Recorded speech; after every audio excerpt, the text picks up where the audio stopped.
कर लेते हैं हमारे अगले महत्वपूर्ण खबर का, जहां आपको बता दें कि मिडिल ईस्ट में जारी जंग ने दुनिया भर में हलचल मचा दी है, जो हर दिन और भयानक रूप लेती जा रही है। अमेरिका और इजराइल के भीषण हमलों के पलटवार में ईरान भी इजराइल और खाड़ी देशों को अपना निशाना बना रहा है। एक तरफ पूरे क्षेत्र में तनाव चरम पर है, यूएस ने पश्चिम एशिया में अपनी सेना बढ़ा दी है, तो वहीं दूसरी ओर अमेरिका में राष्ट्रपति डोनाल्ड ट्रंप की युद्ध नीति को लेकर उनके अपने ही लोगों ने सवाल खड़े कर दिए हैं। अमेरिका के लोगों ने 50 सीधे तौर पर देखें तो 50 से ज्यादा शहरों पर इस तरीके की प्रदर्शन किए गए हैं। और सबसे पहले आपको बताते हैं कि किस तरीके से प्रदर्शन किए गए हैं नो किंग्स प्रदर्शन के तहत, क्योंकि ट्रंप की नीतियों से वहां के लोग जो है काफी नाराज और खफा इस समय नजर आ रहे हैं। वहां की तस्वीरें भी इस वक्त हम आपको दिखा रहे हैं।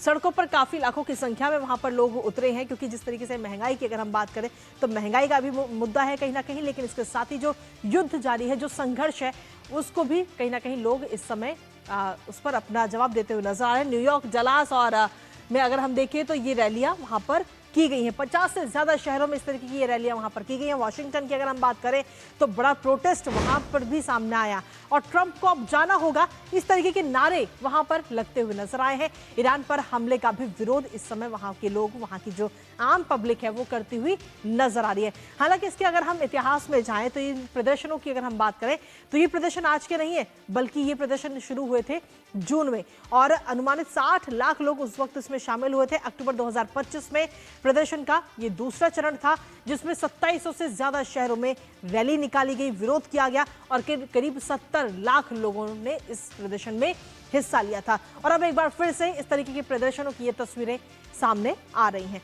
लेकिन इसके साथ ही दूसरी तरफ अगर हम देखें तो यूएस ने अपनी जो फौज है उसको और बढ़ा दिया है। यूएस ने अपनी सैन्य तैनाती बढ़ा दी है।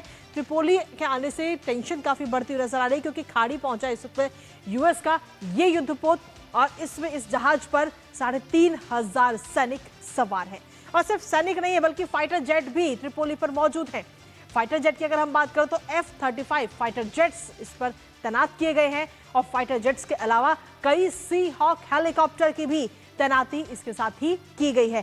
ट्रांसपोर्ट के लिए ऑस्प्रे विमान की भी एंट्री अब हो चुकी है, लेकिन सीधे तौर पर लगातार ये जो संघर्ष है वो दिन प्रतिदिन और भयानक होता हुआ नजर आ रहा है। और जंग में अब हुती विद्रोही जो है वो भी, इनकी भी एंट्री हो चुकी है, क्योंकि हुती विद्रोहियों ने इजराइल पर हमला किया है और 24 घंटे के अंदर अगर हम देखें तो ये दूसरा हमला है।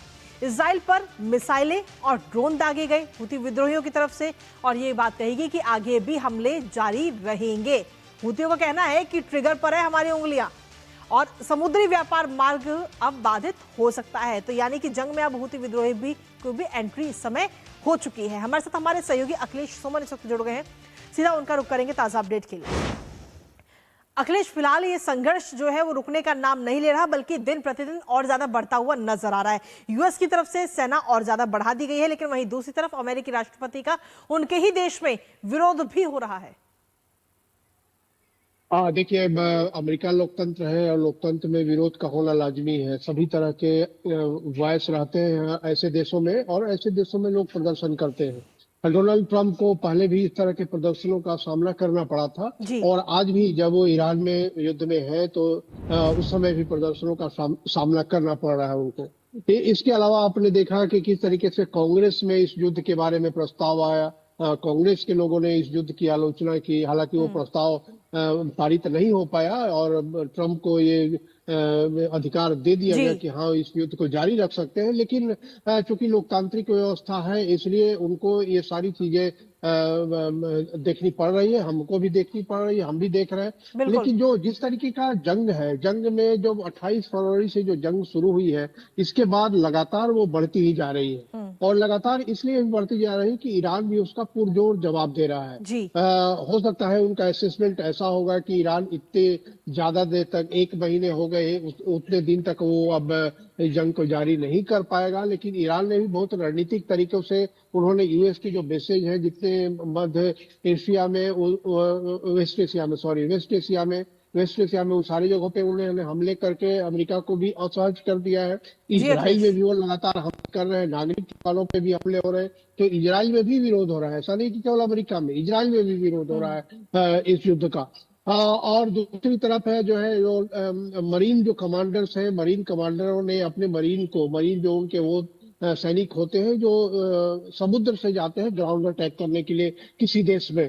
तो मरीन कमांडरों ने जो है अपने अपने जो तहत जो सैनिक हैं उनके मरीन, उनको ये एक निर्देश दिया है कि वो तैयार रहे, और जी। न सिर्फ तैयार रहे बल्कि अपने परिवार के लोगों को भी इस स्थिति के लिए तैयार करे।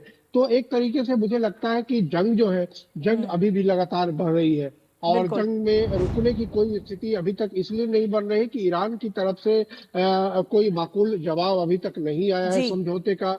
वो ये कह रहा है कि समझौता कहीं नहीं हो रहा है। बिल्कुल। हालांकि आज इस्लामाबाद में पहुंचे हैं सऊदी अरब के, इजिप्ट के विदेश मंत्री, और वो बात करेंगे कि जी देखते हैं अखिलेश। कैसे किस तरीके से मामला आगे बढ़ता है। अगर वहां से कोई संदेश आता है तो जी। निश्चित तौर पे हो सकता है कुछ मामला बने, लेकिन अभी तक जो है लगातार जो संकेत यही है कि युद्ध बढ़ रहा है। ये तेहरान में बिल्कुल। अभी हमले जी। हुए हैं, बिल्कुल। हुतियों ने शुरू कर दिया है ठीक है इजराइल के अखिलेश, आप अंदर। तो लगातार इस पर अपनी नजर बनाए रखिएगा। फिलहाल बहुत बहुत शुक्रिया तमाम